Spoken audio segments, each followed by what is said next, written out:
আশ্চৰ্যকৰ বেদনাদায়ক খবৰ আমি হঠাতে পালোঁ দুপৰীয়া যে আমাৰ অসমীয়াৰ প্ৰাণৰো প্ৰাণৰ শিল্পী জুবিন দা আমাৰ মাজত নাই। ছিংগাপুৰত অনুষ্ঠান পৰিৱেশনৰ বাবে যোৱাৰ সময়তে তেখেতে সেই ছিংগাপুৰ সুকলমে গৈ পাইছিল, কিন্তু সাগৰৰ তীৰত তেওঁৰ কিছু স্কুৱা ডাইভিং বুলিও এতিয়া কিছু কথা ওলাইছে, নাজানো আচলতে স্কুৱা ডাইভিঙে আছিল নে অন্য কিবা সাগৰৰ তীৰত তেওঁৰ লগৰ সৈতে তেওঁৰ কিছু ধেমালি মুহূৰ্তই আছিল।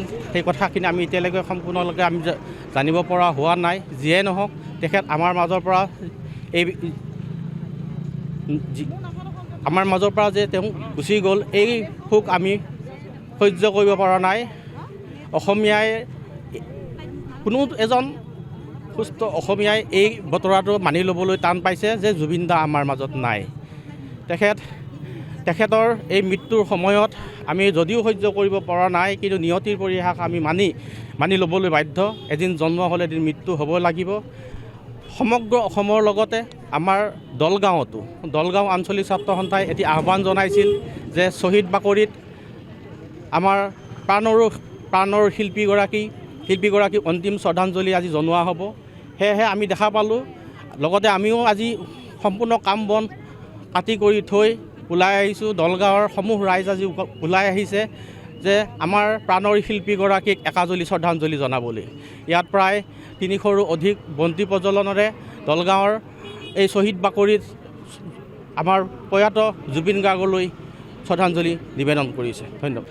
হয়, আজি ভাষাহীন আমাৰ প্ৰাণৰো প্ৰাণ জুবিন দা আজি আমাৰ মাজত এনেকৈ ঘপককৈ হেৰাই যাব বুলি আমি ভবা নাছিলোঁ, কিন্তু নিয়তিৰ এই আমি মানিবই লাগিব।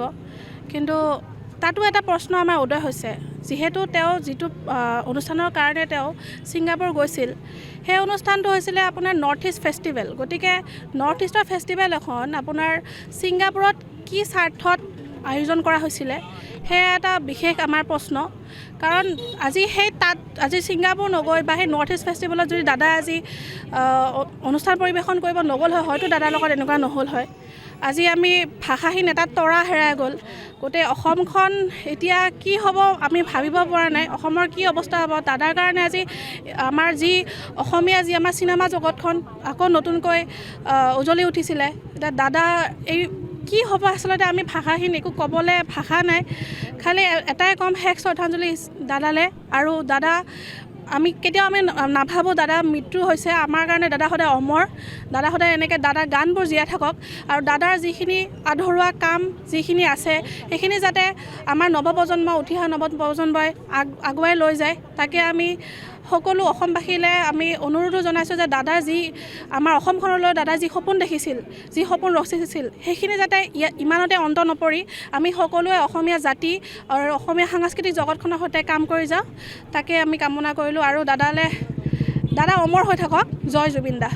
যিকোনো খবৰৰ বাবে যোগাযোগ কৰক 7099017330 লগতে 7099017110 নম্বৰত।